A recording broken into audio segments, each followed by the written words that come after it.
Planet X Games is back and bringing the heat with an all-new fourth installment of the Phylactery, launching March 1st and running through March 22nd on Kickstarter.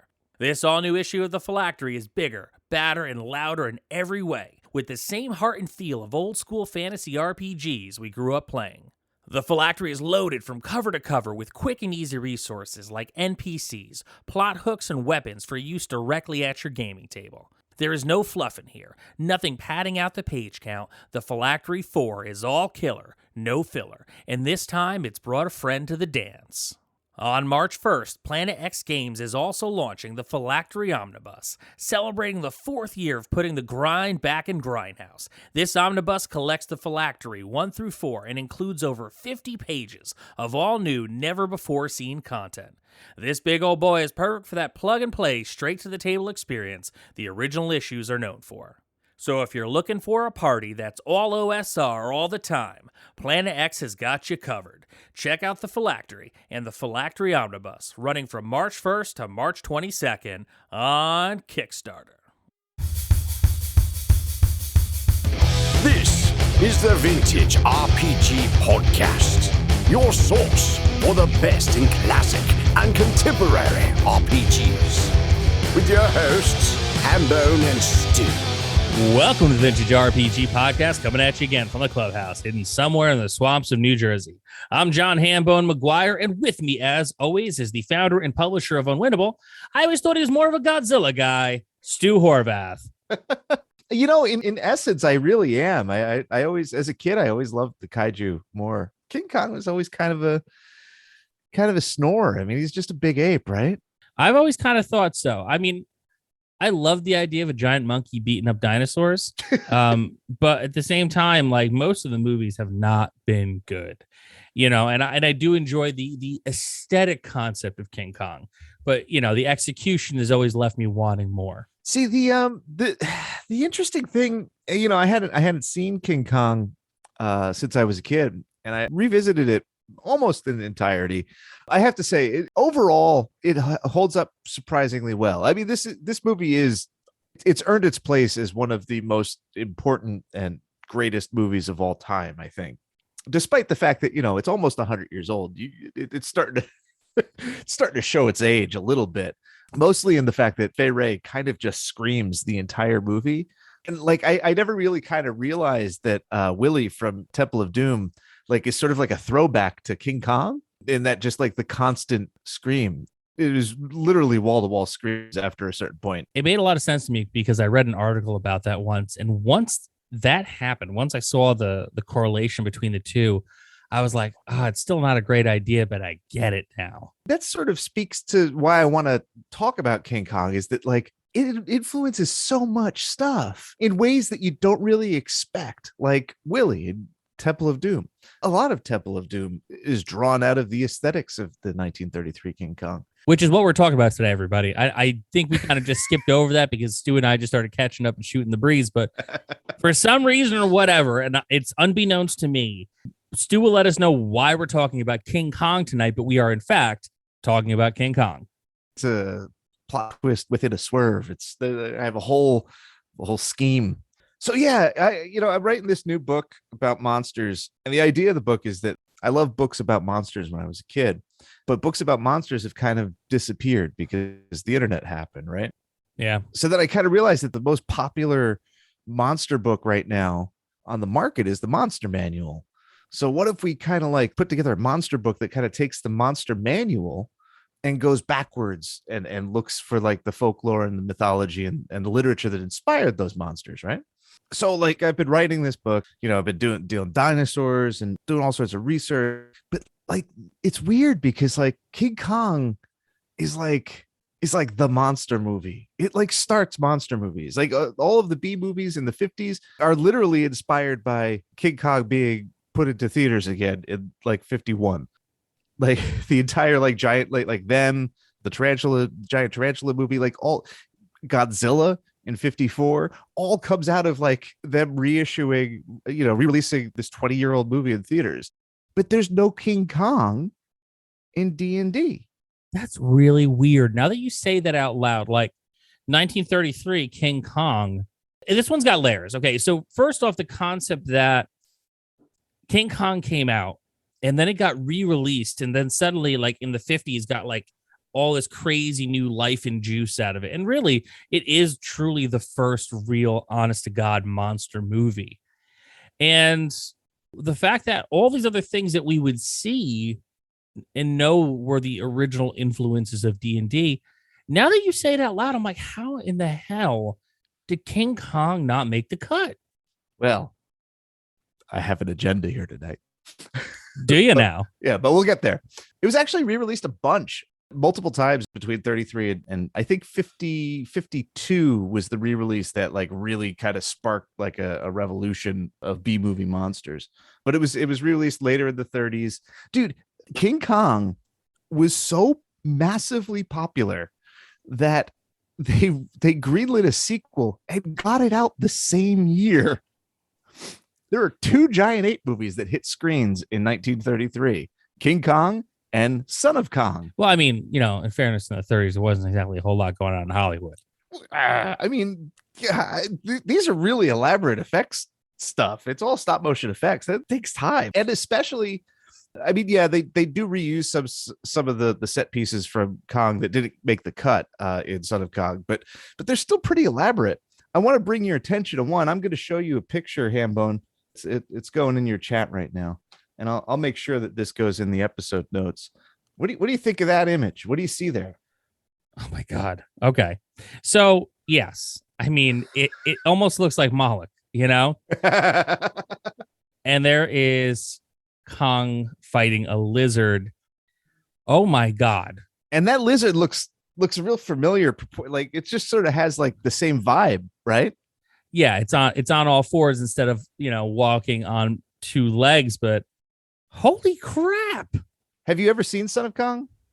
I mean, when I was like young, you know, like my grandparents had like, you know, old video cassettes and like these kinds of movies. And one of them had like all these old Kong movies on it. But like, you know, dude, I was like 4, 5, 6. So it all blurs together for me, you know, but that's crazy. So that statue, the eyes are stone, but it is holding a diamond.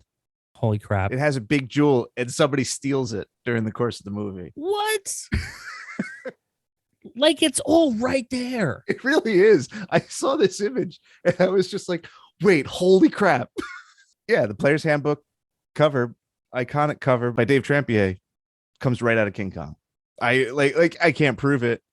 And that cover resonates in a way that's really, it feels familiar, but also kind of scary and forbidden, like Skull Island, because it is from Skull Island. You kind of forget because honestly, Son of Kong is sort of the lesser known sequel. Like most people haven't seen that or heard about it, or if they have, they kind of dismiss it. But this scene where Baby Kong fights the Nothosaurus in front of the statue is a great scene. And it totally is a loaded image for folks who play D&D. I mean, you know, we talk about on the show a lot the influence and things that influence us and where they come from and why we get to where we are. And, you know, we interview people who write books like Appendix N, Peter Berbergal, and like there is so much rich history in RPGs and fantasy and sci-fi and all the literature. Like it all comes from somewhere. But what is really blowing my mind right now is how this never got any cred for things that we know happened in our collective like RPG consciousness. Like it's like learning through osmosis. Like, you know, again, I don't think we're like in any way should be like referring to Dave Tramp as old Tramp because, you know, we do not know him personally. Yeah. However, like I can imagine like Trampier being of the age where these old monster movies were everything. Yeah. And like seeing this and subconsciously, like maybe the idea gets planted in the back of the head somewhere. And then we get like the amazing cover of the book. And it's so on the nose. Once you see it, you can't unsee it. And seeing that still like solve the mystery I didn't know I was searching for the answer to. And it's so wild. We're not done yet, though. Conventionally speaking, the biggest impact that King Kong has, besides this cover inspiration, is on Isle of Dread, right? It's the same basic template. It's an Of island. It's full course. of dinosaurs. They push the envelope a little bit. They have like the octopus monsters in the volcano, the Kopru, and that's rightly a famous module. It comes out in '81. It's in the expert set box set. It's not as widely disseminated as Keep on the Borderlands, but it's close. But there's another module that I forgot about. What is it? WG6. Isle of the Ape by Gary Gygax. What? What? I've never even heard of this module.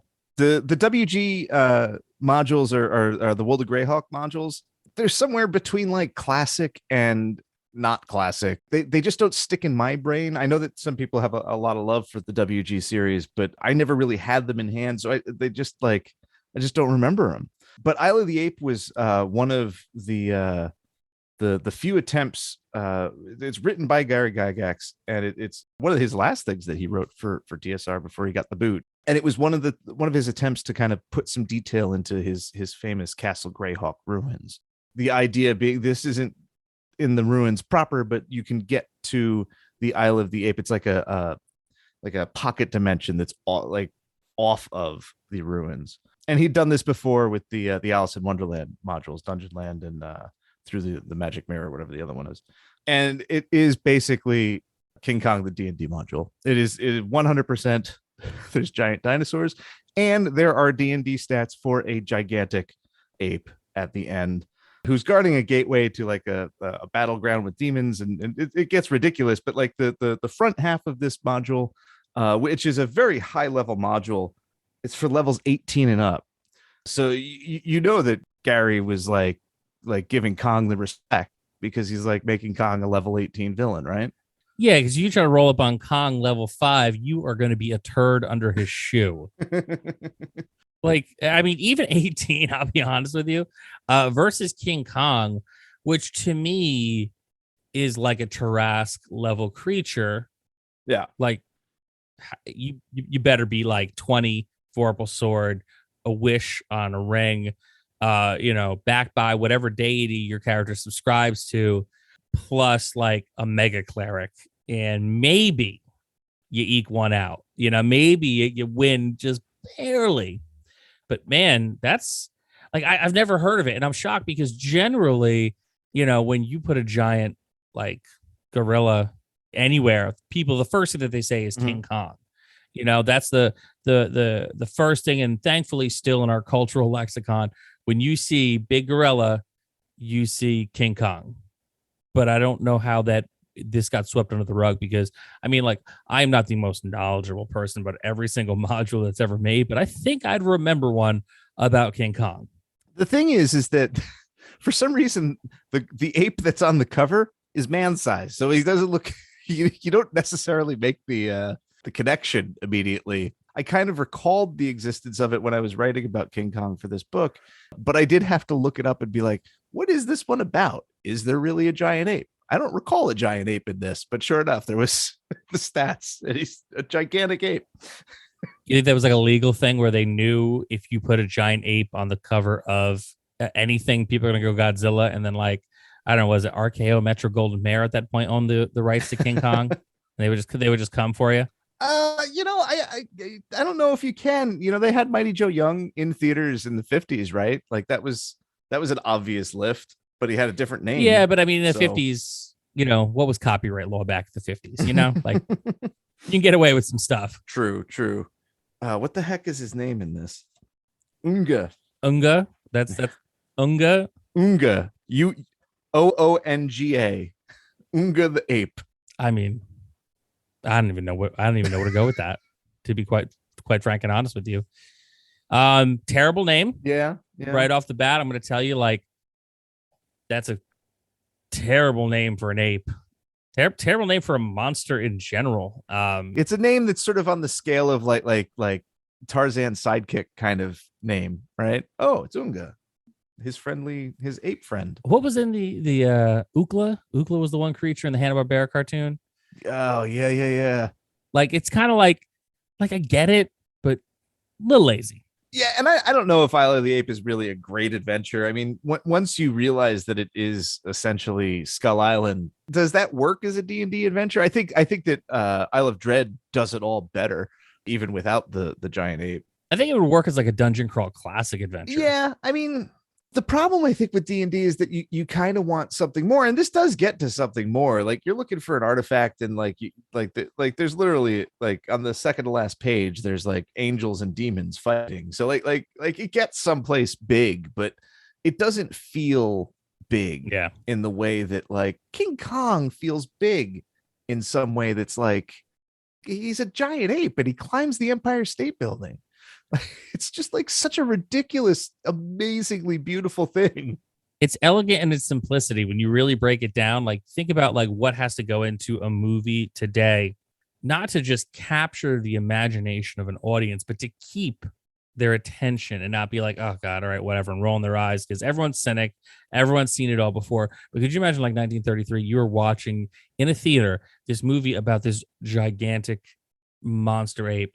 And now he is, and at the time, I mean, the Empire State Building, I think, was probably the tallest building in the world for that moment. And like, he's climbing the tallest building. He's got this woman who won't stop screaming in his hands. There are planes trying to shoot him off of the building. Like, no one has seen anything like this at this time. Like, that is like big money. I'm thinking like at that point, you know, you have like a slew of things that happen that collectively like blow the minds of Americans. And it's like War of the Worlds.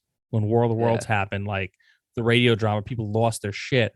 Like seeing King Kong for the first time. And then the moment it went from black and white to color in The Wizard of Oz, like we take a lot for granted because we have like HD televisions on our phones that we could download films to. But dude, imagine being in that movie house in like 1933. And this truly larger than life thing is happening in front of you. Man, that had to be cool. And there's something like a childlike sense of wonder behind King Kong. Marion C. Cooper, like the whole thing springs. He was just sort of fascinated with apes. Like he just thought they were cool. And they are cool. I mean, they are cool. But then one day he like it's literally like childish in its inception. He's walking in Manhattan and he looks up at the Empire State Building and he's like, huh. Wouldn't it be cool if there was a giant ape that climbed it? And then he was just like, I wonder what they'd probably have to use fighter planes to shoot him down. Boom, movie. Like it's just so like that's literally how this movie came about. Elegant in its simplicity. It's perfect. And it captures something like my kid just makes up like crazy stuff all the time about like, you know, robots doing, you know, dances or whatever. Like it just like he just whatever pops into his head and amuses him, like that's the best thing ever. And there's something about King Kong that captures that sort of just like impulsive awesomeness in a really special way. And I don't think it translates to D&D really well, but I am glad that there was there wound up being a giant ape in D&D terms so that I could talk about King Kong in this new book. Hey man, whatever gets you across the plate. And, you know, dear listener, we got to talk about King Kong on this episode. Stu, do you have any final thoughts on, I guess, King Kong and Dungeons and Dragons in general? Go check out King Kong again. It's a way better movie. Like, I think that people think that like, 1933 black and white, like he's going to look corny or whatever. Like the effects really hold up. Like and it's hilarious unintentionally because they have like, you know, plant-eating dinosaurs gobbling up humans. I love that. It's also an hour and 40 minutes. It's a long movie. It's lengthy. And then check out Son of Kong. It's a good double bill. I mean, look, anything you need to find, you can find on the internet, probably for free. Probably go on YouTube right now and see King Kong, and I highly encourage you to do it. So this was another amazing episode of the Vintage RPG Podcast that caught me off guard because I did not know we were going to be talking about King Kong, and I'm glad we did. Stu, where can the people find you on the internets? They can find me on Instagram at Vintage RPG. I've posted about, you might get a King Kong post one of these days. You never know. Because it might be called Vintage RPG, but I like to talk about all sorts of things. Here. You can find me across social media on the TikTok, on the Twitter, and on the Instagram at John McGuire RPG. I'm posting more because I have stuff to promote. You can check out my RPG 3-2-1 action with a brand new Kickstarter coming in April for Children of Uma. Come chat with me online. hang out. Let's get weird. You could also check out our Patreon, patreon.com/vintagerpg. It's pretty awesome. We got a behind the scenes look at Stu's book, still tentatively titled Experience Points, and now Stu's monster book. You got a behind the scenes look at my RPGs 3-2-1 action. We got a killer Discord community. We got early release episodes. We got so much more coming on the horizon. Patreon.com/vintagerpg. If you like the show, don't forget to rate, review, and subscribe, because your reviews really do help other listeners to find us. And that's it. Another amazing episode of the Vintage RPG podcast, folks. For Stu Horvath, I'm John Hambone McGuire. May the dice always roll in your favor.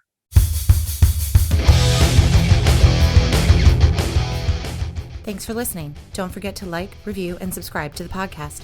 Every review helps other listeners to find us. The Vintage RPG podcast is a ham-fisted production. Music by Dega West. Art by Schaefer Brown. If you like the podcast, you should also consider becoming a patron at patreon.com.